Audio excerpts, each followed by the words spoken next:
So after what would probably be called by most people a disappointing start to the current season, the 2023 season, news dropped earlier today that Coach Richard Chaplow is no longer around.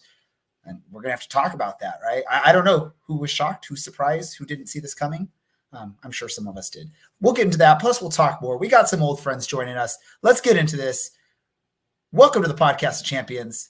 This is the Orange and Black Soccer Cast.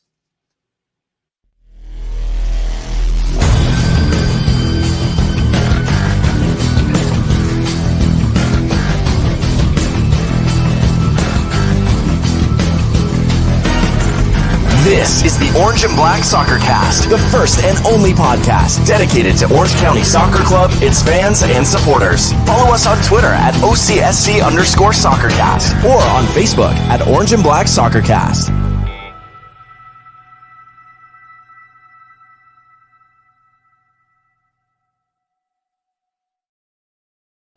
How's it going, Orange County? Welcome to another episode of the Orange and Black Soccer Cast, the first and only podcast dedicated to Orange County Soccer Club, its fans, and supporters. I'm your host, Ray Samora. I'm here to take you through this journey as we discuss all things Orange County Soccer Club. Let's run through the gauntlet of who we've got helping discuss all this today. Hey, maybe with a working mic now, there's Mr. Dylan. Dylan, how are we doing? We can only hope that this is working. Still very, very low volume.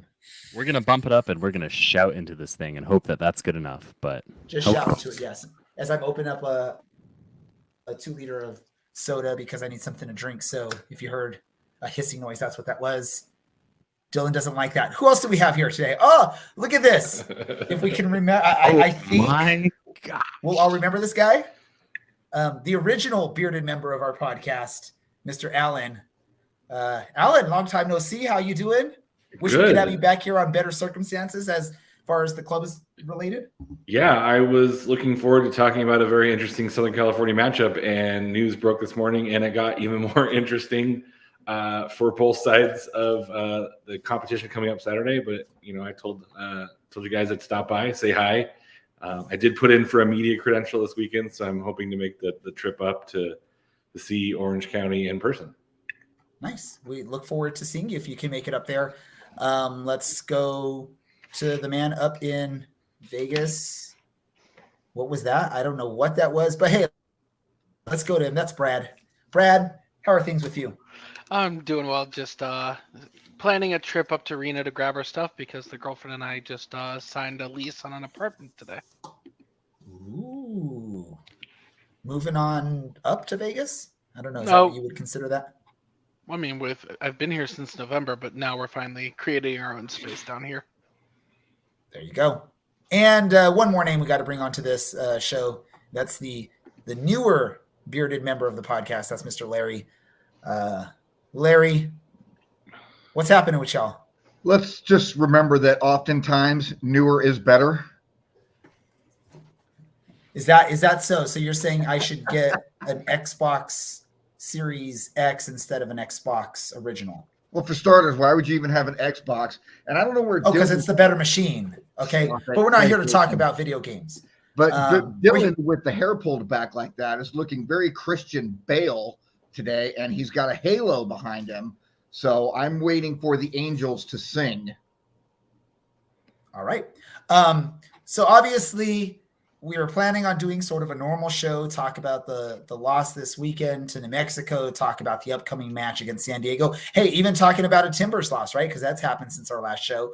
But early today, news broke. We were all sort of just like, I think our social medias all blew up. I know on our Discord chat, we were all back and forth. I know the Counterline Coalition Discord chat was on fire this morning. After a disappointing start to the season, and probably what would be considered disappointing 2022, Richard Chaplow is gone. The funny thing is, I'll be excited once we get Dylan back on here, because I know Dylan started looking up statistics between Richard Chaplow and the previous coach that was terminated, and that was Coach Braden Cloutier. There's a lot of similarities between that and what's going on now, including the first opponent with the replacement coach is San Diego. I'll ask you first, Alan. How did that go last time? I cannot recall. Cannot I think recall. there was a new coach bump that maybe coincided with just a good run of form that maybe Chaplow got a little bit too much credit for. But yeah, it's going to be, that's what makes it interesting, right? Like you're now playing against a familiar foe with maybe a new system, which throws a wrinkle into the match. But I think it makes it just one more intriguing storyline to connect the two former Orange County soccer coaches. I doubt there's going to be this full implementation of a new system. Anyone that watches a show maybe like Ted Lasso will probably realize you can't really switch tactics mid-season and have much success. But let's go to you, Dylan, because wait, Dylan's got his hand up. Yeah, I'm just a little curious. You say you can't switch systems in the middle of a season, but that's exactly what Orange County did when Richard Chaplow took over, as we went from this expansive ball on the ground prettiness to whatever the opposite of that is, very much 90s English garbage play, which was super effective because no one knew. Suddenly all the scouting for 2.5 years on Orange County was garbage, and it worked well. And then it stopped working well. So maybe Ted Lasso is not the... I mean, I certainly hope that our coaching staff has a little more knowledge than the mustachioed man from Kansas. Is he from Kansas? I don't know. I feel like I pay so little attention to the show that I've done a bad job here. But I think we can change systems, and I think some of the players that we have, Milana Lasky, Bryce Jamison, these kinds of players that are actually technically good would probably do well. And I think our back line will probably benefit from us holding the ball more than 40% a game and just launching it forward. Well, it worked because you had Ronaldo Damas on the end who could do amazing things and was very, very good at doing amazing things on the end of those Route 1. Not sure you have the same type of player in a Ronaldo Damas, and as exciting and probably under-scouted as he was, even though he played for North Texas and was a Golden Boot, I think it was even surprising how effective he was in that role. Let me ask you, because I know, Dylan, you started looking up on stuff. You're like, ooh, I can look at these similarities. I can look at stuff. I want to ask you, because you pulled up the numbers, you shared them with a lot of people. Were you at all surprised that the numbers were actually pretty close when you look at like wins, losses, draws for like their final 10 matches? I know the goal differentials were a little bit different, especially the goals allowed. But were you shocked when you saw like some very close similarities between the final 10 matches of Coach Braden Cloutier and the final 10 games of Coach Richard Chaplow? Yeah, quite a bit. For those unfamiliar, the final 10 before both managers got the sack, 2 wins, 5 losses, 3 draws, I think. Maybe 5 draws, 3 losses. I'm not sure how the order of that one went. The goal difference was not too far off either. Cloutier's final 10 matches, 12 goals for, 16 against. Chaplow's final 10 league matches, 11 goals for, 17 against. And I don't know if you count one of those goals for, since it was technically an own goal. I'm kidding. It does obviously count, but yeah, I think looking at 10 games as a sample size is generally what the club does to gauge, or what people should do to gauge kind of how form is going. And it looks similar to how it was. What we don't see by looking at 10 games is the overall points per game, which I think really says a lot about the two. Cloutier averaged 1.61 points per game. Chaplow averaged 1.11 points per game. Actually slightly lower than that, because that's not counting for the New Mexico match. So there's a bit of that. Like, Chaplow was a less successful manager, save for a 8-ish match run at the very end of a season, which was massive and very important. And yes, he deserved a leash because of it. But if we look at the general lack of performance, I mean, almost half a point less per match over half the sample size as well. Still well over a season. Not great. And if we look at the actual eye test of what is going on the field, it is poor. Marcelo Bielsa's Leeds always got credit for, you know what they're going to do. They're going to run hard. They're going to try and hit you on the counter, and they have one game plan. That's kind of what it was under Cloutier, is we were very aggressive, and we tried to just score as many goals. And so sometimes we beat teams 6-1. Sometimes we beat teams 4-3 when we were up 3-0 at the half. And other times we would lose 3-0, as opposed to losing games 2-0, 1-0, 3-2, stuff like that. So it's not ideal, and it's a weird time for me, which I think is something we'll bring up in a minute, but it is a weird time to be 8 league matches into the season, 10 if you count the cup, and to now make a decision to let Chaplow go. I want to go to you, Larry, because I think over the last couple weeks, your frustration had begun showing. I know you were very vocal on the Discords about your displeasure of the way the team performed, especially this past weekend against New Mexico. I agree with Dylan. It's pretty early in the season for this type of move, but I'm going to assume that you're on board with this move at this point, the way the season had gone, or are you a little disappointed to lose Chaplow at this point? When you couple it with the results that the team had last season, there's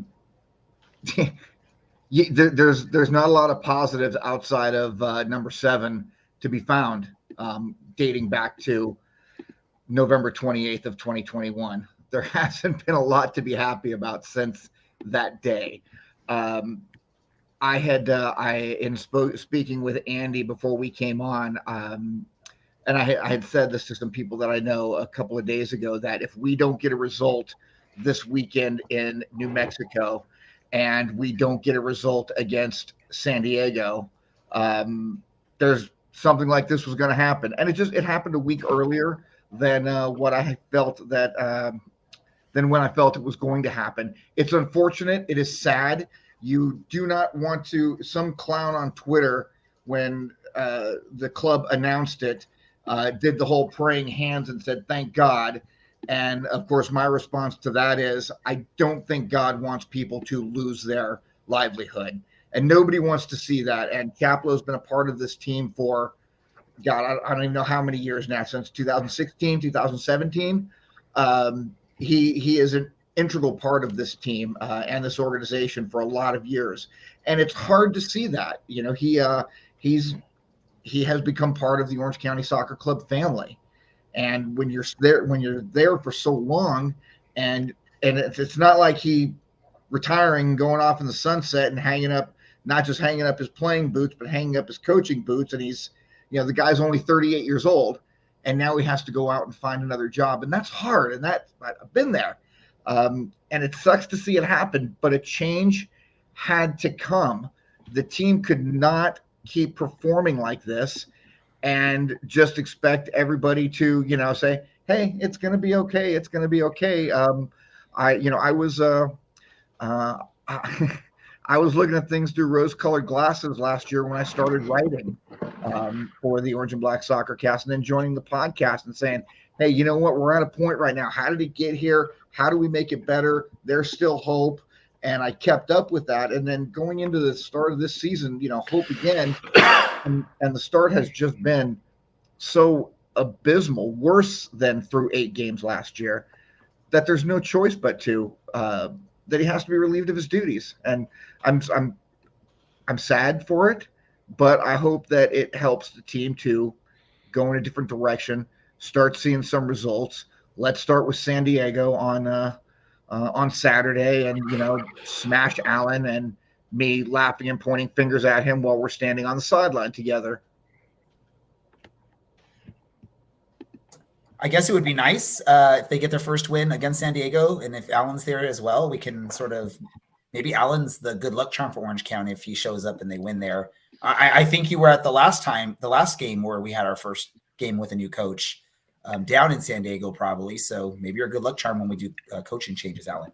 It's possible. I mean, to speak to how much Chaplow has meant to this organization, like when I first started, there was like shirts and stuff that were like RFC, and I was like, what is that, right? Like, he was such a big component of that early team when I first showed up that like he already had shirts and hats and signs, and people were, you know, singing about him and chanting about him.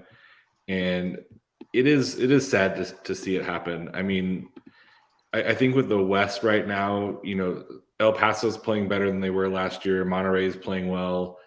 Phoenix looks like they might be kind of starting to figure some stuff out. New Mexico's, you know, some of that stuff starting to click for them too.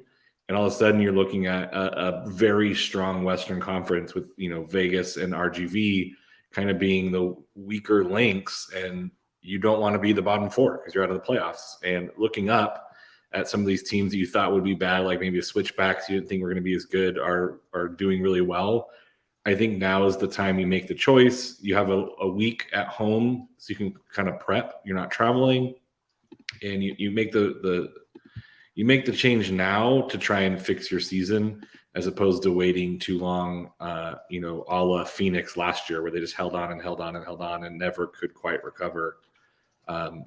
You know, it's unfortunate. It is, you know, disappointing to see him not be the coach anymore.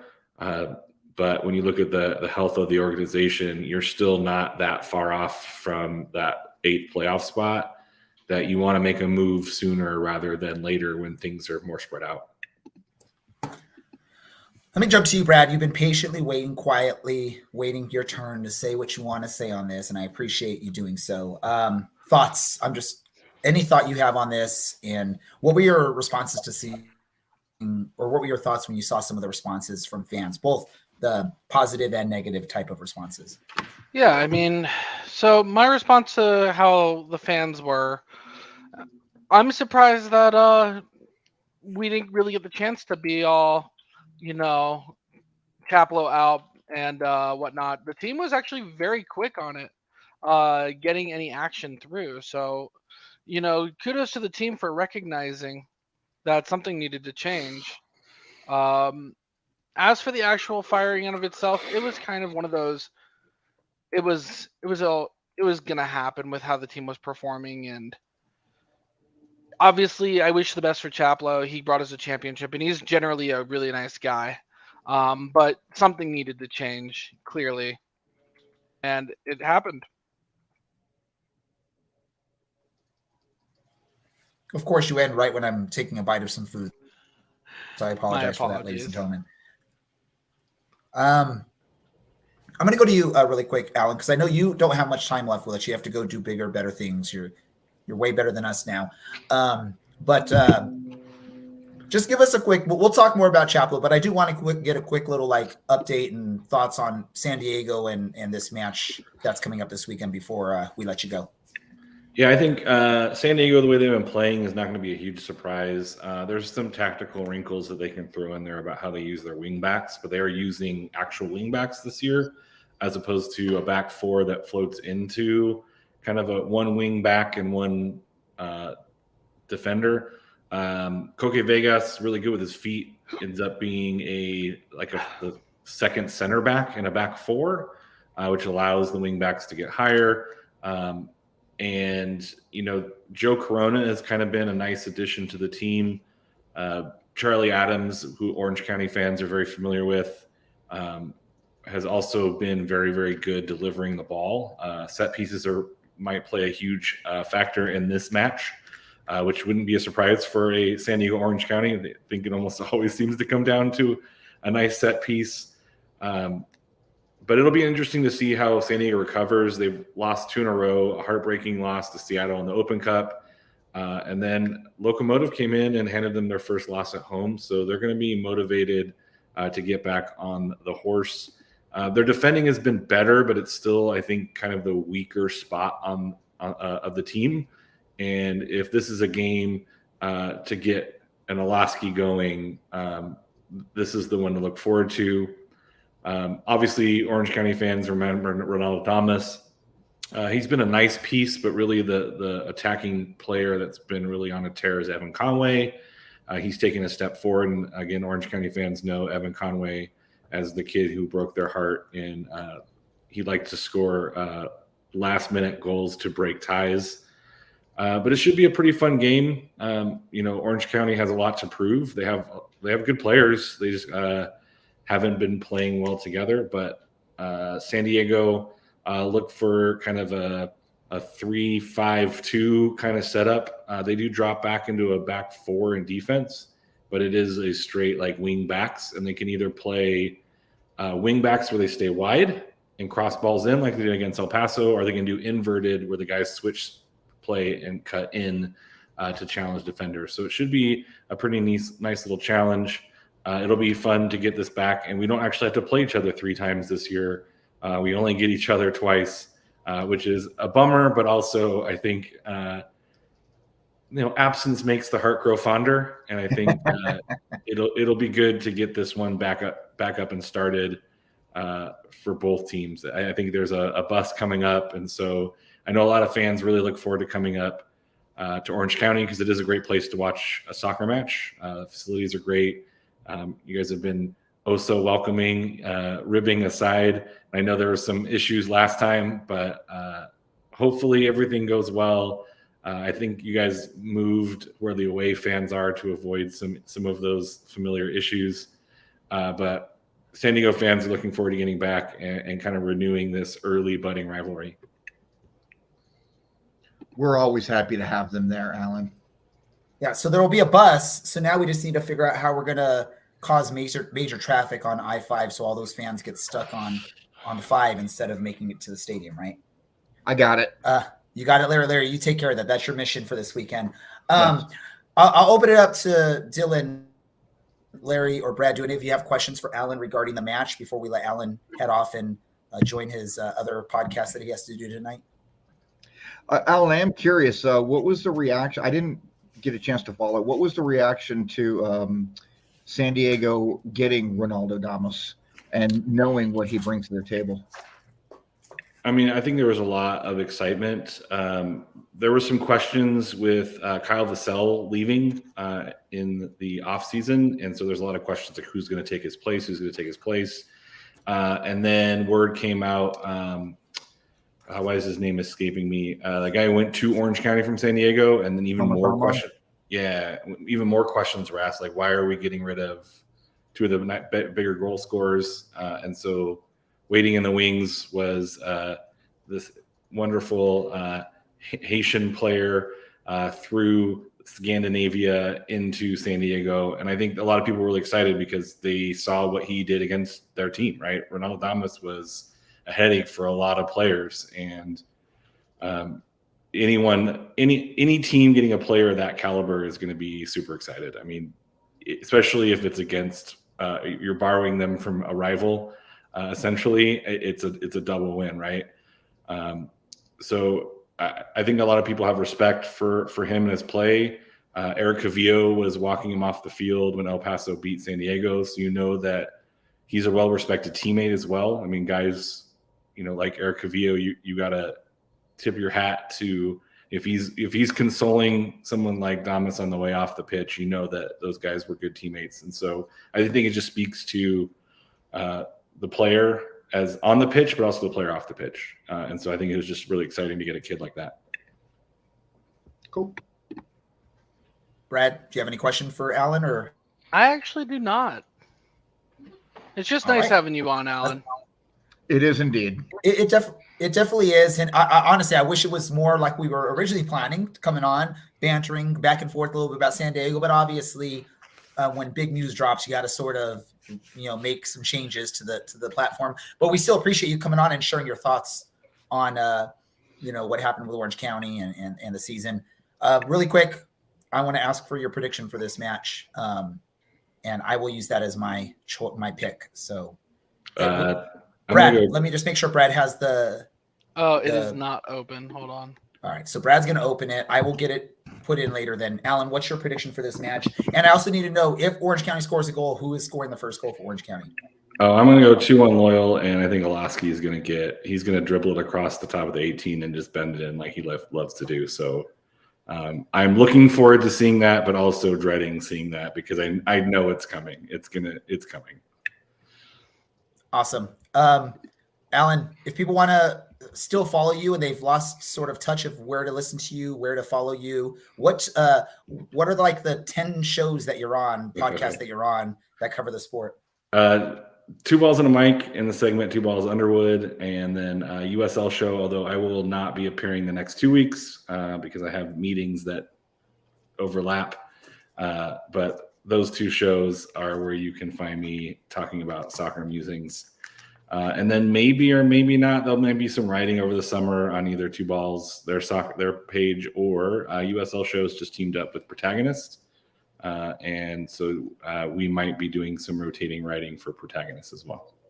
Or you could always write for us as well if you want. If you get the writing itch, we got. Oh, you got way too many good people. You don't need me to throw out my drivel. You have people doing a great job here. He's right about that. Thank you so much, Alan, as always. They are great. They are great. Thank you so much. And Alan, open invitation. We still got you on the credits. You're still on our website as one of the contributors. So you're always welcome to join us until we remove that. Then you'll have to ask. That's fair. Love you guys. Awesome. Thank you, Alan. Dylan, really quick, I'll let you share whatever thought you have, but can you just sort of imagine what was the plan behind everything? When they were talking about, what do we call Alan's segment? And they come up with Two Balls Underwood. It's beautiful. I think we have a little bit of a family-friendly podcast, so probably can't go into too much detail. But I do love that in 3 years, they used to have a pretty accurate logo based on perhaps that description, and they haven't changed. And I love those guys; they're great. So, yeah, this is my best recommendation for Two Balls Underwood. Yeah. Like you said, great group. I remember when Alan was also doing when he was doing Fairweather Pod with Chris and the Arsenal fan, and they came up to, or at least the Arsenal fan and Alan, I believe, came up to the stadium, and then one of the balls came to the stadium and talked with us, and it was actually a really fun pregame show. We did like one of our world famous pregame shows from Championship Soccer Stadium, and it was actually pretty fun. You know, these people have you names, did have your, right? Did you forget about these people's names? I just, it's an Arsenal fan, so I'm not going to say the name, and I couldn't remember which ball came on the show, or did they both come on the show? Pretty sure it was Tony. Okay, then Tony Maybe was the I'm ball the that was one on our that's show. wrong here, but this is wonderful. Yeah, there we go. You raised your hand as Alan was leaving. Did you have something you wanted to say, add, change subject? What were you raising your hand for? I was scratching. Oh, not me. Yeah, see, I was confused because I was blowing him a kiss, but I took too long. Waving goodbye. That's what he was doing, waving goodbye. All right. We are so bad at this. I just saw a hand like briefly, and so I wasn't focusing you at the time that you did the wave. Let's get back to the major topic here. So, Coach Richard Chaplow gone. We've now got the new coach, and I don't want to butcher names, so I'm going to hand it off to Dylan for the name, or Brad or Larry, because I don't want to ruin it. Who knows how to say the name properly? I would assume Larry, because you used to live in that area. Carlson, right? Okay. We just want to make sure we say it right. Carl, son of Carl. Yeah, I get the way that works. I know what you did last summer, part 2, so I know how that all works. Let's get into this. So with the new coaching change, obviously I'm not anticipating a huge change in tactics. Why not? This week? Change everything. What has been happening is not working. Yeah, but you need time to implement the new tactics. You might get some tweaks, but I'm not anticipating a full system change. And I don't know where Dylan just went, but I'm not anticipating a full system change in 1 week. Now, there will be some changes. If not, then what's the point of it, right? But I don't anticipate a full, whole new set of tactics. Go for it, Larry. I mean, apparently Larry wants something completely different. He sounds like I did. He sounds like I did when I kept bickering about Aiden Quinn playing so deep, Coach Richard Chaplow doing that for 8 weeks straight, and then finally, or not Richard Chaplow, Braden Cloutier doing that, and then finally he got fired, and we went on to, what happened there. Yeah, there are some things that worked really well. Like I mentioned a couple of weeks ago, with Kyle, Kevin, and Alex playing in those midfield positions. Man, that was our 1-0 game where we didn't score, but Milan got the penalty. But the midfield was utterly dominant. So if you throw those three in there, and I don't know enough about tactics to be able to give a full spiel on it, but just the eye test, those three in the midfield, get Danny back in that center defensive mid slot, and then throw those guys up front. But I mean, you can't keep just kicking the ball long over the top and praying. It doesn't work. It worked with Ronaldo. Ronaldo is a different player. Milan is not that player. Emil is not that player. Maybe Sparky McNulty is that player. We don't know. We've only seen him for 37 minutes or whatever he's played so far this year. So we have no idea. We don't know what Owen Lamb can bring to the table because he hasn't played a game yet. But just there has to be the very definition of insanity, doing the same thing over and over again and expecting a different result. We have had the same thing going on over and over again for 34, 8, 42 games, and it hasn't worked. So something has to be different. Get some possession, pass the ball. We are so low. The stat from the game last week showing how little we pass the ball and complete our passes. And I just watched. I was out on Saturday night, so I didn't get to watch just work, and we just could not keep the ball. And when we did have it, it was like 2-3 passes, give it away. 1 pass, 2 pass, long, give it away. And that's not be Like, be. is this like is it just me, or do we have some connection issues? I just wanted to make sure. He's gone, but someone's got to bring the energy. It's like it was like Larry, was it Max Hedstrom, whatever his name was. Larry was turning into that. We get what Larry was trying to say there. So when the news broke, we're like I said, we're all chatting on Discord, on our podcast Discord channel, and I tasked Dylan to do a scouting report on Karlsson. So Dylan, provide us your scouting report and what fans should expect tactics wise from Coach Karlsson. I'm sorry, was I tasked with something today? No, Did I forget? I'm joking with you, Dylan. But do you have you in the time that we've had, and I'll ask even Larry and Brad, has anyone actually gone and looked into like what to expect from the new coach? Well, the weird thing, or can we guess what to expect? I don't think we really can. A lot of times with assistants, we get this weird. They like to change things, right? Okay, so Chaplow was the assistant to Cloutier and completely changed the system. Other clubs in the past, Ray's favorite EPL team notwithstanding, you change managers, the system probably also changes unless you just hire, the junior version, or you keep the junior version of said coach that you just fired and see how that goes. So there's a big question of what Karlsson's going to see in this squad. He's obviously worked with them for the last couple months, who he trusts to do what he wants to do, and who he's willing to take chances with.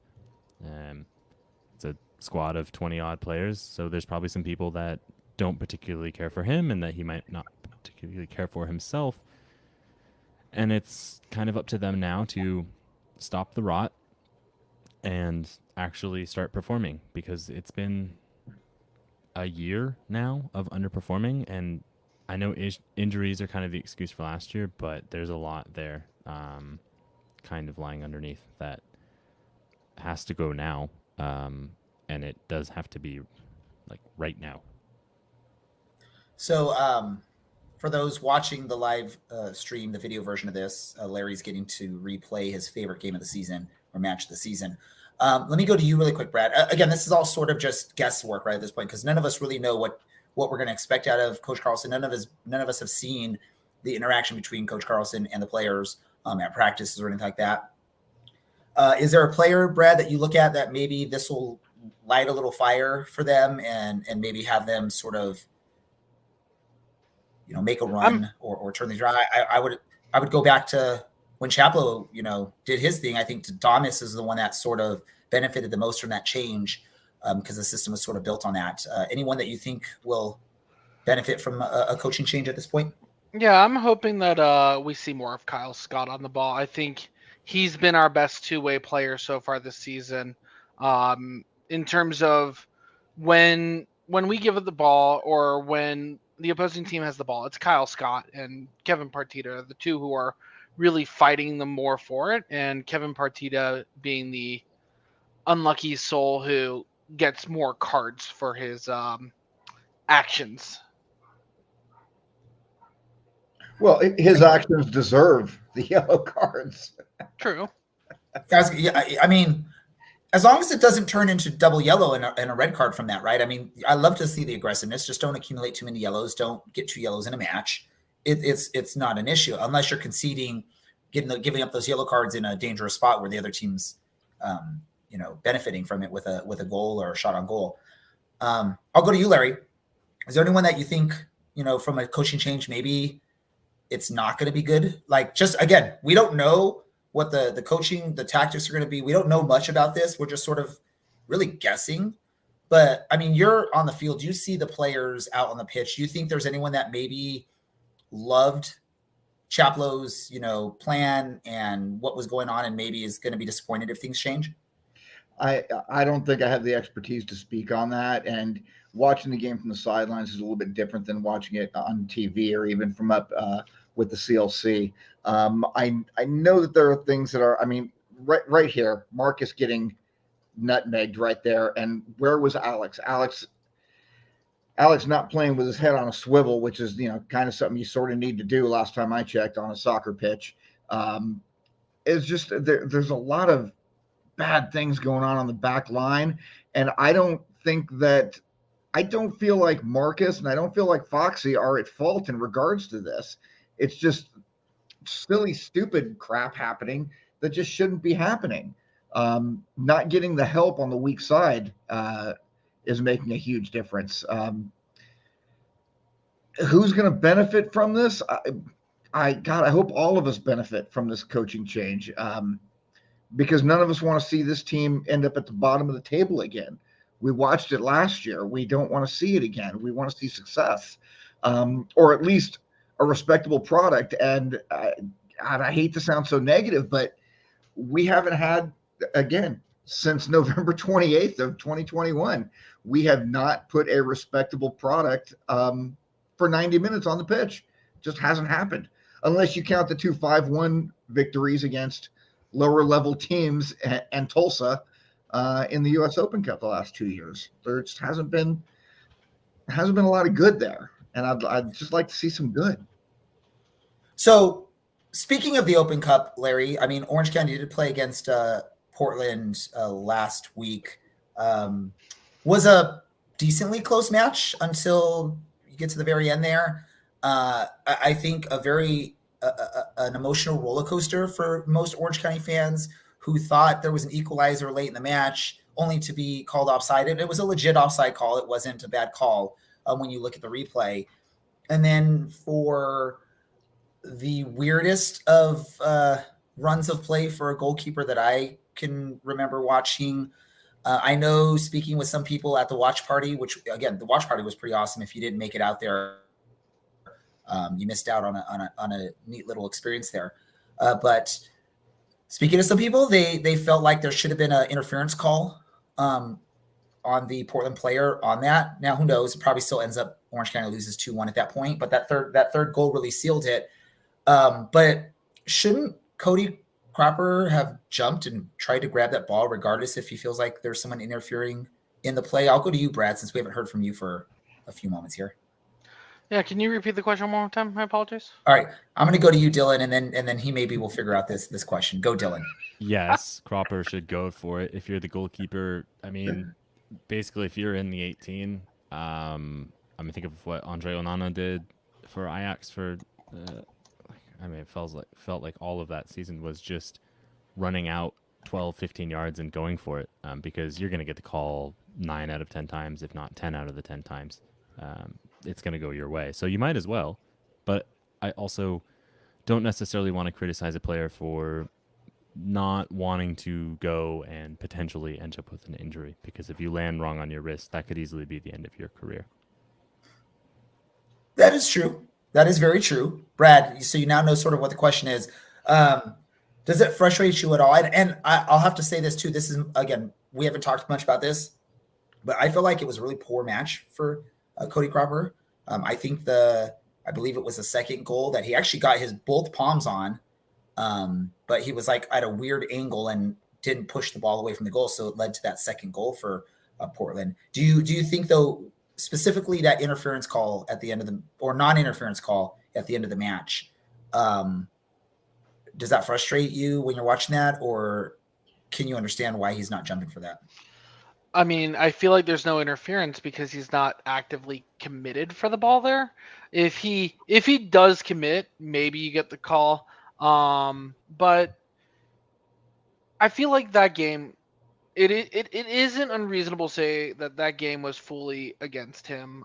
Sure, some other players didn't have good games, but I feel like he was the one who, at the end of the day, was high and dry on that roster against Portland. And moving forward to the next weekend, that would be Brent Richards against New Mexico, who got left high and dry. And one of the things I wanted to add on to the hopeful new style is hopefully we, and I've said this week in and week out, and Larry touched on it earlier, need to limit those mistakes.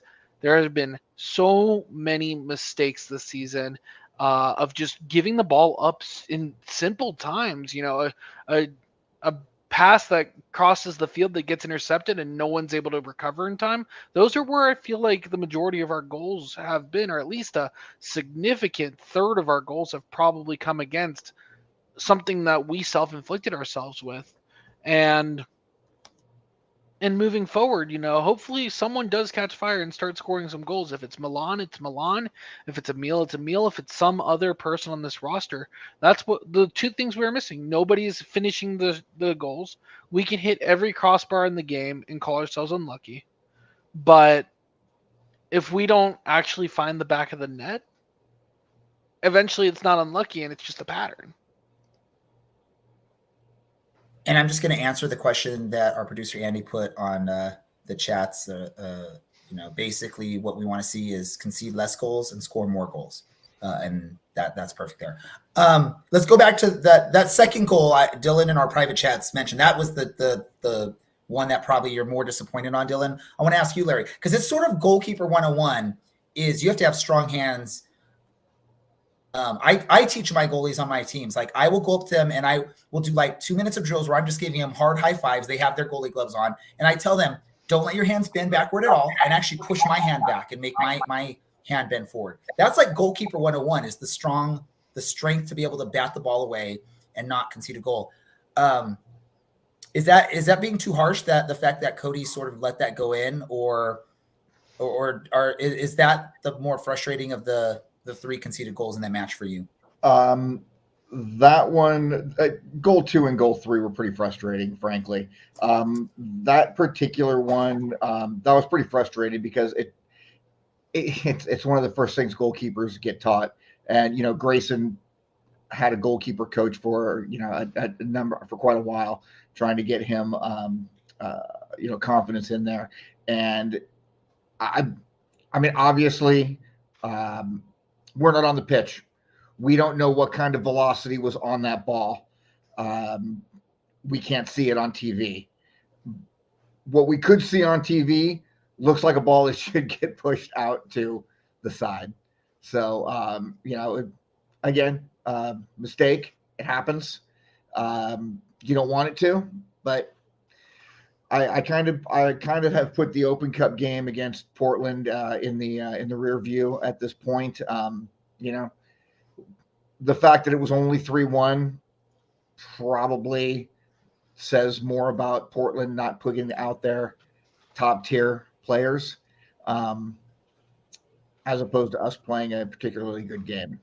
Well, what it says, though, think about this, Larry, that you said the fact that it's 3-1, right? Well, you think about it, there's 2 goals that should not have gone to the back of the net. So really, in the end, it should have been 1-1, and we're going into extra time and then potentially you hold on and you get to PKs. And then when you get to PKs, it's anyone's chance to win there. I'm not saying that's what your ultimate goal is. You should try and score the goal to take the lead. But I guess that's the more disappointing point on that match is the game was there for the taking for Orange County. Orange County, Portland was handing that game to Orange County the way that the game played out, and Orange County gifted them not one but 2 goals to seal their loss and their elimination from the Cup, which sort of sucks. And maybe that is played a part into the decision to release Chaplow as well. Coulda, woulda, shoulda is fine. I should have been 6'8" and shooting the same 3-pointers I could shoot at 5'11", and doing it 35 years ago before Steph Curry was doing it, which means I would have had a very different career path and a very different life, and I wouldn't be sitting here talking to you guys right now. But could have scored. If you were 6'8", the NBA would have let you shoot those shots because that wasn't a thing back then. You had to be small. Let's get into just a quick talk about the San Diego match. Let's talk about the San Diego match briefly. Does anyone have any thoughts on the San Diego match? Or is this sort of, we're all just going to go into this match not knowing what to expect, back to some positivity because maybe it'll be a change. And then after this, the next match, we now can start analyzing and figuring out what we like, what we dislike. What are your thoughts, Dylan? Do you have anything you want to share on this match? Yeah, this is Carlson's chance to really, I think, no expectation about the result. If we go out and lose 15-0 or 15-1, but we do something different than what we've been doing for the last 56 matches. I'd say it's 56, maybe 57 matches. Great. We'll figure it out after watching some film. We'll figure it out with another week of training, and we can do something else. If it's the same try and turtle back, I mean, it sounds like they're gonna press either Alex or Ryan Dogman back, probably Brent Richards back. Great, we're gonna have to figure out how to play out the middle, or we're gonna hoof it forward and hope for the best. I would like to see us just say, hey, we'll take a poor result, but actually try and figure something out, try and figure out something new, and go from there. And that's what I hope we do. This is, again, at least for me, I don't care about the result here. I just want to see something different from the team. Brad, any thoughts on this match or anything you want to talk about before we start wrapping things up? No, I agree with Dylan. If we lose this game and it's decidedly San Diego, I think that's the expectation. But if we lose this game and it's clear that the team is working on something different, that 5-6 weeks from now we're excited and starting to win some games, then that's different. But if we're doing the same lop the ball over the top, then why get rid of one coach, and replace him with a different guy? And especially not just get rid of one coach. I mean, get rid of a coach that's really a legend for this team, right? He's probably, if they were going to retire numbers, he would be one of the first ones that would potentially have that honor. So yeah, if you're going to just keep playing the same way, then why do that? Larry, any thoughts on the San Diego match before we wrap it up? No, not really. I just Dylan pretty much nailed what my thoughts are on it as well. Let's just keep our fingers crossed that the team can compart themselves well and show that there's some fight and show that there's some fire, and let's see a little bit something different at the end of the night. Perfect. Let's get into our random thoughts. It can include soccer thoughts. It can include non-soccer thoughts. Mine's actually, yes, game picks. Thank you, Mr. Producer. That's why we have a producer on the show. We got to get our game picks in. Everyone, there's the scores. Taylor is still the top of the table for the on-air talent group. Nathan is now taking the lead with the writing team. And then the community, there are, Lucas is the top of that table, but there's 5 of you in double digits, which is really cool. Who wants? We already got my prediction from Mr. Allen. Mine's a 2-1 San Diego victory with Milan scoring the goal for Orange County. Larry, what's your pick? Same. It's exactly what I was going to call. 2-1 with Milan scoring. 2-1 San Diego with Milan scoring. But by all means, if anyone wants to share what their picks are on the chats, do so, and we'll maybe let everyone see what you got. Dylan, what's your pick? I'm gonna have to say 3-1 Orange County. Oh God, I wish. 3-1 San Diego. 3-1 Orange County, unfortunately, huh? Yeah, that's no. what. That's the way you I present think that one. This one's not going to see a change in the result. I hope we get that new manager bounce, but I'll be happy to be wrong here. And with the goal scorer? He's Milan. Milan. He'll steal your wife and your girlfriend. All right, Brad, your pick. I don't think Rome was built in a day, and I don't think Orange County wins the game overnight. This is, in my prediction, a 2-0 San Diego win. So if I wasn't committing to Alan's pick, I would say 2-1 Orange County. I will only say that this is part of my random thought here, right? It is too eerily similar to the last time we switched coaches mid-season. Dylan did all the hard work for me. He found out sort of the run of form in the final 10 matches. He found out the goals for, goals against, goal differentials. Very similar. We all know the next opponent for both of those times was San Diego. And last time Orange County won, I believe it was, right, a 2-1 victory for Orange County and San Diego, or it was like a one goal victory, I think, for Orange County. So it's just too eerily similar. It has to happen like that. There's no way that it doesn't repeat itself. History repeats itself. We know that, and that's going to happen this time. Go, Larry. You're dying to say something to me. I am. There is another similarity to this. 3 years ago, in 2021, when Cloutier was fired, the night of that game against, I believe that last game was against Tacoma. Mm-hmm. Tacoma? Okay. Mm-hmm. Tacoma. I was at the theater watching Hamilton. I did not get to see the game that night. Saturday night, I did not get to watch the game. I was at the theater watching Fiddler on the Roof. So both times in the last game of these coaches' careers as Orange County Soccer Club, I was at the theater. So there's one more similarity. Let's hope that it turns around like it did last time too, with all of these similarities that we have going on. If only I could find out if there was any angry members of the front office staff for Orange County after this last match, because that would add another similarity. Because I know Cloutier's last match, there were some unhappy people in the front office because I was sitting very close to some of them. And I'm not going to share any like words that I heard or actions that I saw, but let's just say people were not the happiest. It wasn't the happiest of times for members of the front office staff, which honestly, when you get destroyed by a Tacoma team and you're aspiring for championships, it's not going to be a happy time. Do you want to, let's go to random thoughts. I gave mine already. Who wants to go first? I'll let you all pick. Dylan, go. Speaking of Hamilton, Aaron Burr was railroaded. He should have been the protagonist, and I will forever stand him for being the one that won that duel. Hamilton sucks, guys. Seriously. We should, we need to do is we got to get Cameron on here so we can do this debate on history here, because everyone knows he's Cameron. going to agree with me. Friend of the show. Well, I'm not saying he won't. I'm just saying we got to get a history expert on here. If we're talking about books, I will take your word for it, Dylan. We go to history, we got to look at Cameron because he's the history buff out of all of us.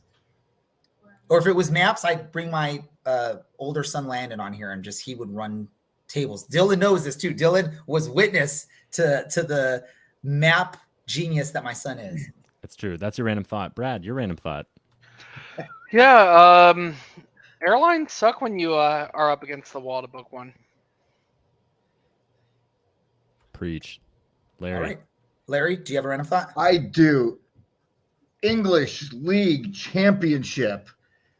We have one game to go, and we have 4 or 5 teams that could potentially get into those last 2 spots, playoff spots. And I'm just going to break it down super quick. Right now, Coventry sits in 5th place with 69 points. Millwall sits in 6th place with 68 points.